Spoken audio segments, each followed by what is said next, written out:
Estaba por aquí en la casa con mi mamá y ella empezó a mirar videos y me apareció un video de un remedio para la tos con cebolla. Y bueno, el remedio consistía en sacar rodajas de cebolla y ponérsela en la planta de los pies por toda una noche, y pues con esto uno se alivia de la tos. Entonces lo quiero intentar hacer. Entonces voy a sacar las rodajas.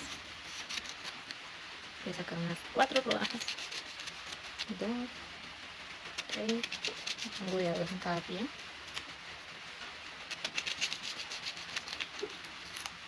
Listo.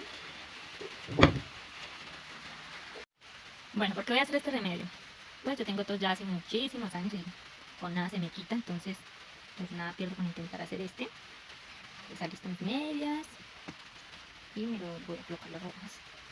Voy a poner la media, meto las rodajas de cebolla, aquí se metemos las rodajas de cebolla en el pie.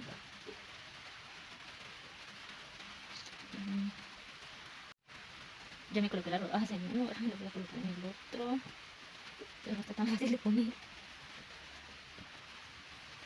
Las coloco, las paso por toda la planta de mi pie y luego la otra. Les voy a acomodar ahí.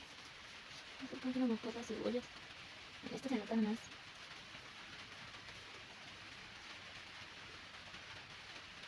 Bueno, ya me voy a acostar a dormir y a ver qué tal funciona este remedio.